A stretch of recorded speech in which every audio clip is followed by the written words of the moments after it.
નમસ્કાર, mid day news સાથે હું છું અક્ષય। તો અમદાવાદમાં ઉત્તરાયણના તહેવાર પહેલા આરોગ્ય વિભાગ દ્વારા તવાઈ બોલાવવામાં આવી છે।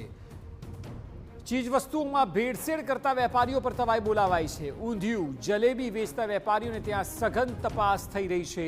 ઉત્તરાયણ પહેલા ઊંધિયું અને જલેબીના સેમ્પલ લેવાની કામગીરી પણ ચાલી રહી છે। પરીક્ષણ માટે સેમ્પલો લેબોરેટરીમાં મોકલી અપાયા છે અને અલગ અલગ ટીમ બનાવીને આ ચેકિંગ હાથ ધરવામાં આવ્યું છે।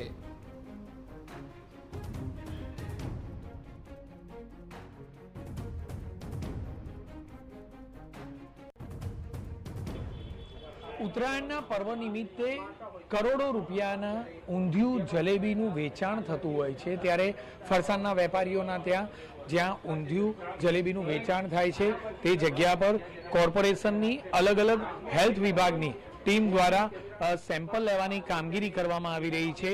જે કામગીરી છે તે અલગ અલગ જ્યાં શંકાસ્પદ જણાય, કોઈ પણ પ્રકારની ભેળસેળ કરવામાં આવે છે કે કેમ, અખાદ્ય વસ્તુનો ઉપયોગ થયો છે કે કેમ, ગુણવત્તામાં કોઈ બાંધછોડ કરાઈ છે કે કેમ, આ તમામ બાબતે ચેકિંગ અમદાવાદ મ્યુનિસિપલ કોર્પોરેશનની હેલ્થ વિભાગની ટીમ દ્વારા કરવામાં આવતું હોય છે અને સાથે જે લાઈવ કેમેરા છે તે પણ રાખવામાં આવ્યા છે કે જેથી કરીને કોઈ પણ પ્રકારની અનિચ્છનીય ઘટના ન બને, કોઈ પણ પ્રકારની કોઈ સાંઠગાંઠ હોય તો પણ તે બહાર આવે તે બાબતનું ચેકિંગ કરાતું હોય છે। મહત્વની બાબત છે કે ઊંધિયું જલેબીનું જે રીતે વેચાણ થતું હોય છે ત્યારે લોકોના સ્વાસ્થ્ય સાથે કોઈ પણ પ્રકારના ચેડા ન થાય તે બાબતની દરકાર રાખવા માટે વર્ષોથી કોઈ પણ તહેવાર આવે ત્યારે અમદાવાદ મહાનગરપાલિકા ની જે હેલ્થ વિભાગની ટીમ છે તેમના દ્વારા આ સેમ્પલ લેવાની કામગીરી કરાતી હોય છે।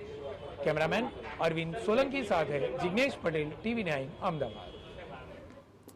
તો ચેકિંગ હાથ ધરવામાં આવ્યું છે કારણ કે ઉત્તરાયણનો તહેવાર છે અને ઉત્તરાયણના તહેવારમાં ભેળસેળિયા લોકોના સ્વાસ્થ્યને નુકસાન ન પહોંચાડે તેને લઈને આ ચેકિંગ હાથ ધરવામાં આવ્યું છે।